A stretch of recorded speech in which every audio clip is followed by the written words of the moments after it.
What I really want is when people are looking at my work, they want to try to figure out how the painting was made.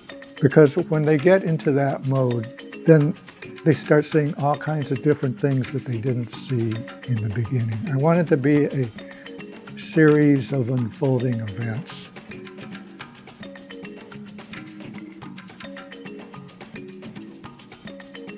My name is Gilbert Hsiao. I call myself a painter, but I'm really more of a visual artist. My work is largely tied into the phenomenon of visual perception. I derive a lot of energy from listening to music. I was listening to the music of Steve Reich and Philip Glass.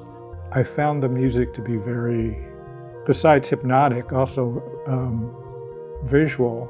That music is also very energetic. I think it's difficult music to just sit and do nothing to. I was interested in seeing what spatial effects I could achieve. The commonality between my early abstraction and the figurative work that I've been working on is just the interest of portrayal of space. And I wanted to see what kind of space I could derive out of working within those very limited constraints. I mean, we talk about color, but I think as important as to color is tonal contrast, lights, darks, and midtones. And I still am thinking about that, and I've always thought about that. I love fluorescent color. It punches you. You know, my work is associated with the op artists. I'm trying to be more meditative. I think about music and more about the illusion of space and movement. I do think about African sculpture, like masks, oceanic sculpture, Tibetan mandalas. It might not have anything to do visually with my work, but that's what I'm thinking about as I'm working. Senegal, the Congo, Zanzibar, particular favorites. But Nigeria is just a continent unto itself. So many different groups, tribes, languages.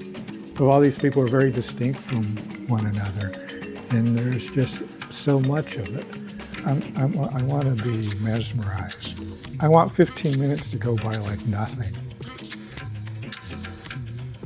I think there's a connection of perceptual abstraction and Trompe-l'œil. Raphael was one of the first artists who kind of who built on this style, which became known as grotesque because there were grotesque figures in the work, but there was also a lot of very beautiful decorative and ornamental work, which I find quite visually arresting, very kind of verging on optical.